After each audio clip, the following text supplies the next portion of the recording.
शादी की वो पहली रात लोगों के जैसे मेरे मन में भी बहुत सारी उम्मीदें और सपना था। मैं बहुत ही ज़्यादा खुश थी अपनी शादी को लेके, लेकिन मेरे साथ कुछ यूँ हुआ जिसका मैंने कल्पना भी नहीं किया था। मेरे पति को दूसरे दिन ही इंटरव्यू के लिए पटना से हैदराबाद के लिए जाना पड़ गया।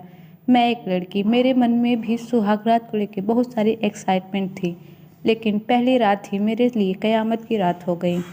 मैं दुल्हन बनी अपने कमरे में बैठी थी, फिर अचानक देखा कि कमरे में मेरे पति के बजाय मेरे देवर आ गए। मैं एकदम से घबरा गई, बेड से नीचे उतर गई। मैंने हिचकते हुए पूछा, आप इस वक्त यहाँ क्यों आए हैं? कोई काम है क्या? मुझे कुछ अच्छा नहीं महसूस हो रहा था। मैं दरवाजे के पास गई। मेरे देवर मेरा हाथ पकड़कर खींचा और बेड पर लिटा दिया। मैं एकदम से असहाय हो गई। फिर उन्होंने मुझे दूध के गिलास में बेहोशी की दवा पिला दी। फिर मेरे साथ क्या हुआ मुझे कुछ भी याद नहीं। दूसरे दिन जब मेरे पति वापस घर आए तो मेरे देवर ने झूठ बोल के ये कह दिया कि मैंने उनके साथ ज़बरदस्ती की।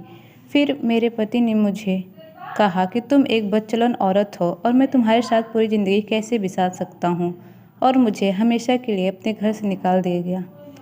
दोस्तों, इससे ये सीख मिलती है कि हमें बिना कि कौन सा इंसान कहाँ क्या है और कौन सही है और कौन गलत, उसके बाद हमें फ़ैसला लेना चाहिए। कभी भी हमें जल्दबाज़ी में कोई भी फ़ैसला नहीं लेना चाहिए। ये हमारे जीवन के लिए ही दुखदायक